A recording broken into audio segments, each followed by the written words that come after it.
Muy bien, ahora sí. Doctora Marina Andrada, ¿cómo le va? ¿Cómo anda? Bienvenida. Buenas tardes a toda la audiencia. Bien, hoy un tema muy particular, ¿no? Embarazo y cáncer. Sí, es un tema realmente preocupante y un tema que abarca a mucha gente porque realmente lo que uno tiene que pensar cuando se presenta un caso de estos es saber que tenemos que estar frente a un equipo multidisciplinario, Sí, que es lo principal, ¿no? La participación del ginecólogo, del obstetra, del oncólogo y una persona que debe apoyar en todo esto, que es el psicólogo o la sí, psicóloga, ¿no es cierto? Todo un equipo, a veces hasta de psicopedagogos para claro. poder llevar adelante. Es un tema, lo primero que tenemos que decir siempre es que no siempre por tener el diagnóstico de cáncer junto a un embarazo, necesariamente se debe interrumpir ese embarazo, ¿sí? Porque, bueno, viene este tema a razón de que nos pasó un caso y por supuesto el primer planteo que hubo era tratar de hacer una interrupción del embarazo. Lo Claro, primero que hay que decir en esto, y a la gente que pueda pensarlo así, es que no tenemos y no nos favorece absolutamente en nada el interrumpir el embarazo con el tratamiento, con el pronóstico, ¿no es cierto? Y con el avance de la enfermedad. Porque nosotros creemos que interrumpiendo ese embarazo probablemente, digamos, salvemos a esa mamá, ¿sí? Y sí. su pronóstico sea mejor o pensemos en curarla, cosa que no es así, y eso nos tiene que quedar siempre bien en claro. Solamente ser sometida a un esquema de tratamiento y en esto también es muy importante hablar con toda la familia principalmente y el esposo en estos casos, que son los que mayormente van a contener a esa mamá. El tema es que pase su primer trimestre de embarazo Claro. sin Que es el más complicado realizar como embarazada misma, ¿no? por todos los efectos teratogénicos que va a crear sobre esa formación del feto. Entonces, lo que uno tiene que hacer es, en estos pacientes, es tratar de hacer todos los diagnósticos, o sea, como si fuera una paciente, digamos, normal, que no Sí, tiene un embarazo y que está cursando, se le diagnosticó, por ejemplo, un cáncer de mama o un cáncer de cuello uterino o un cáncer de ovario, que son los más frecuentes que se dan en estos casos, ¿sí? Entonces, siempre realizar las biopsias, porque ese es otro de los temas que siempre el paciente pregunta, si realmente hacer una punción, por ejemplo, aspirativa en la mama, va a tener alguna implicancia sobre ese, digamos, feto de alguna sí. forma en formación, ¿sí? Lo que hay que explicar y que nos quede bien en claro es que todos los métodos diagnósticos en esto, para hacer la confirmación definitiva, que son los estudios, las biopsias, que son los estudios anatomos patológicos, son exclusivamente igual que una paciente que no está cursando un embarazo, ¿sí?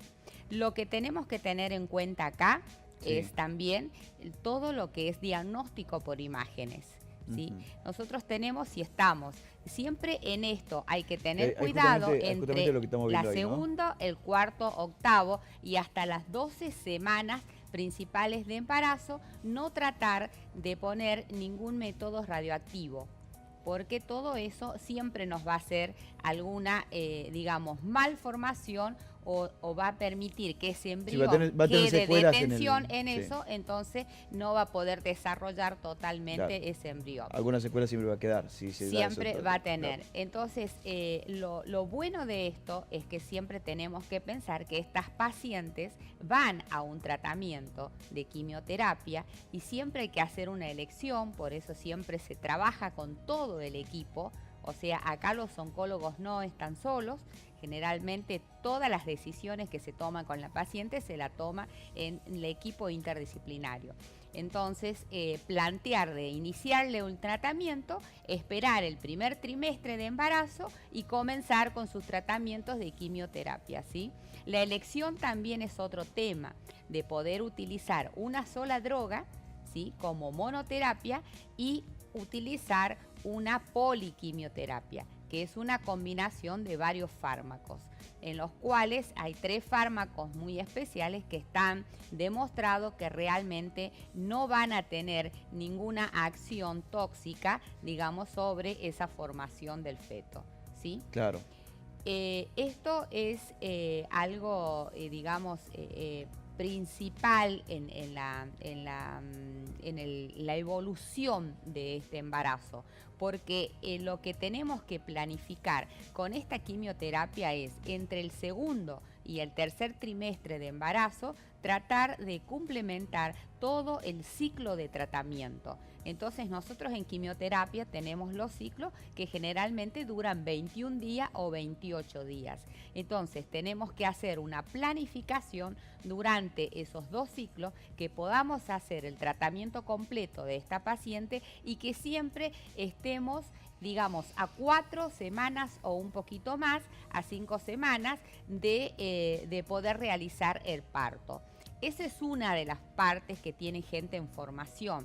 Hay otros grupos de formaciones que dependen, lo primero que hacen es tratar de ponerla a la paciente después del primer trimestre de embarazo en un tratamiento y tratar de seguir, o sea, con los obstetras, con el ginecólogo, ¿no es cierto?, cuál es el feto en mayor formación que tenga y cuando tenga su mayor grado de madurez, y poder inmediatamente planificar la cirugía para extraerlo, ¿no es cierto?, al bebé en una cesárea programada, y después la mamá continuar, por supuesto, con su tratamiento de quimioterapia, si así lo necesitara, o algún tema de radiación.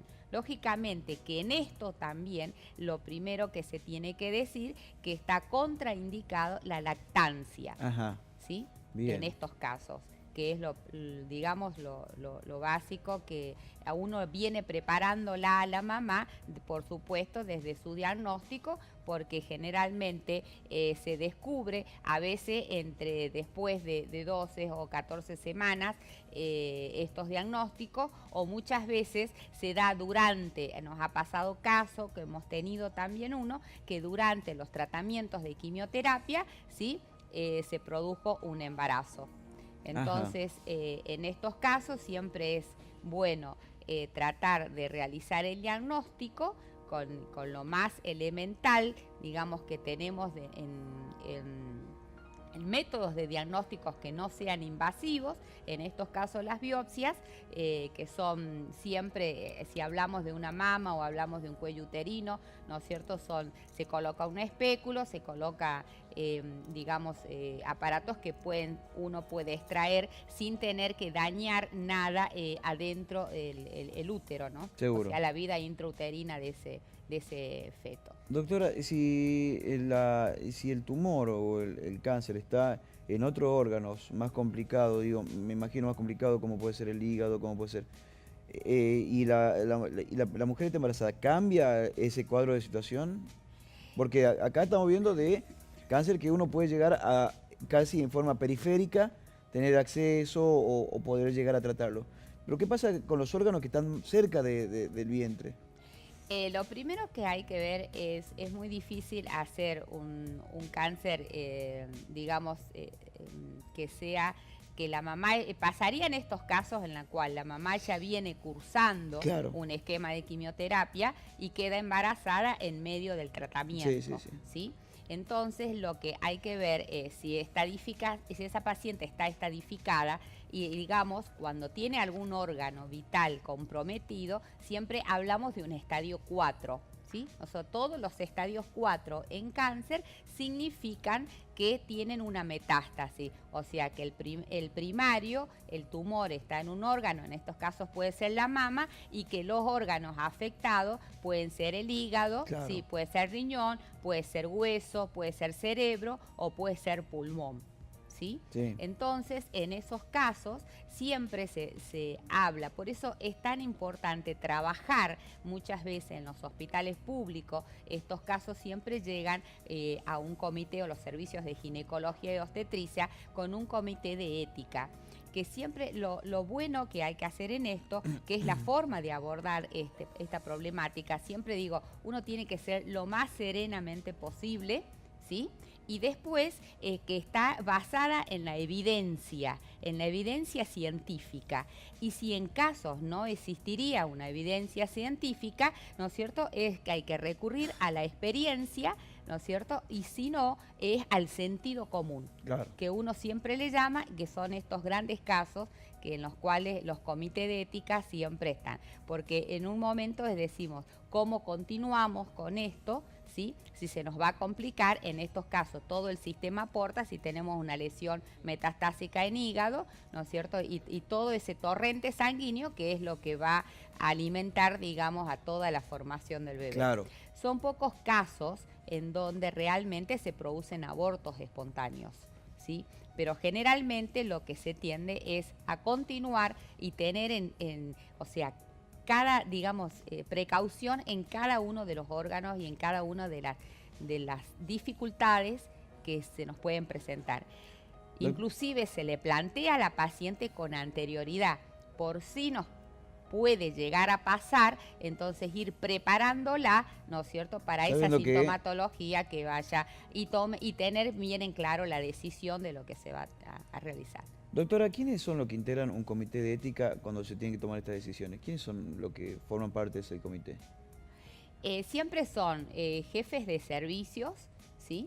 En un comité, por ejemplo, del hospital, son integrantes de varios servicios médicos, llámese cirujanos, traumatólogos, neurólogos, psiquiatras, y siempre el equipo de psicología que tenga el hospital, de psicopedagogos también, que es esa gente que va a formar, digamos, el comité, y aparte te tiene que gustar, José. O sea, hay que tener una predisposición porque no cualquier jefe de servicio o algo está, inclusive hay una formación profesional donde uno se estudia como un posgrado de ética, ¿sí? De ética médica. Porque justamente eso son decisiones muy duras. Y lo más principal de todo el equipo son los abogados que tienen a cargo ese centro o ese mosocomio, ¿no es cierto? Que son los que legalmente son los primeros, digamos, que están adelante. Claro, seguro. Para tomar de lo que ellos digan, de ahí se toma claro, sí, fundamental. Las cosas basadas siempre en lo legal y después en lo penal y en lo civil. Claro. ¿No? Doctora, claro, porque se da esta situación, digo, de lo complicado de la chica que está embarazada y se le detecta, es una persona que se asusta por lo que le puede pasar a ella y por lo que le puede pasar al bebé. Es una persona que dice, a ver, ¿hasta qué punto tengo que suspender mi tratamiento y dejar que la enfermedad avance?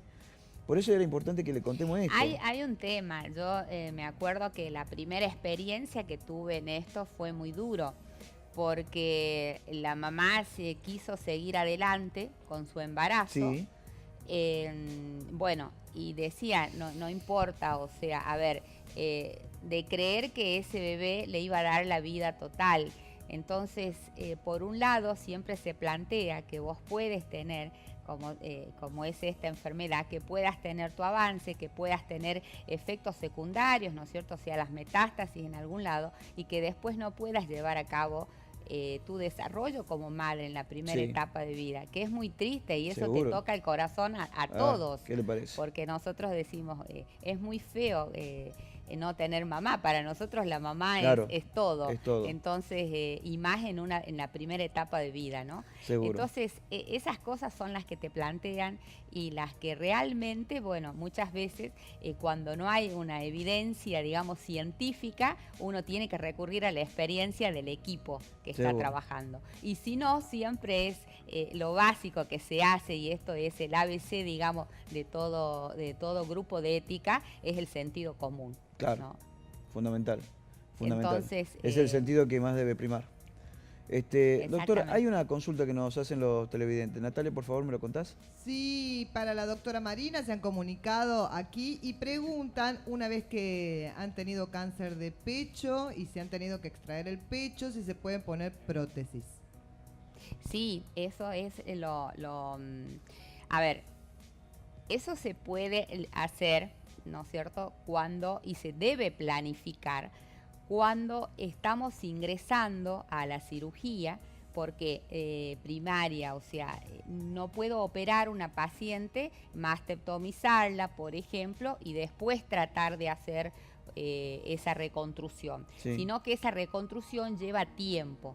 Eso puede ser que uno, digamos, cuando va a ingresar al quirófano tiene que hablar previamente con el oncólogo, hablar previamente con el cirujano mastólogo y proponer de que en realidad yo quiero hacer mi cirugía, pero quiero continuar con mi mama. Entonces, eso lleva un procedimiento que se llama la colocación de un expansor. Ese expansor se lo coloca al momento que ingresa la paciente al quirófano, se saca toda la glándula y se coloca el expansor. Y después, toda la semana subsiguiente, ese expansor se le va poniendo a través de una jeringa con solución fisiológica, se va pinchando, digamos, la paciente y se va, digamos, rellenando de alguna forma. Y eso se da el volumen que sea algo siempre simétrico a comparación de la mama contralateral de lo que nosotros más o menos tenemos. Y de hecho lo hemos hablado en otra oportunidad que inclusive se está trabajando para que sea ley, para que la gente Claro, pueda acceder, nosotros ¿no? hemos Las obras propuesto sociales. casualmente la ley de la entrega de las prótesis, ¿sí? Pero Sí. es un tema que siempre se lo debe hablar previamente, ¿sí?, a ir al quirófano. Bien. Porque la paciente requiere unos cuidados especiales, requiere también una preparación, digamos, para poder colocar después, dejar el bolsillo para poder colocar la prótesis. Muy bien, doctora, siempre con esa claridad conceptual que Sí, nos... hoy un tema muy duro, pero muy bueno. duro, muy duro, muy duro porque entra en juego la ética, entra en juego Sí. ¿qué hago? Tengo que tomar la decisión, a veces continúo con el embarazo, no continúo con el embarazo, tengo miedos, así que me parece que es bueno que se haya puesto en la mesa. Sí, me pareció también sumamente importante por ahí compartir con la Sí. audiencia estos temas bueno, que hemos tenido, digamos, Y se han dado casos. de poder manejar uno hace poco, así Sí. que bueno, fue a razón de eso. Muchísimas gracias, doctora. Ale, La voy a convidar con buena música, ¿le parece? me encanta. Muy bien. Nati, contame qué se viene el próximo bloque, por favor.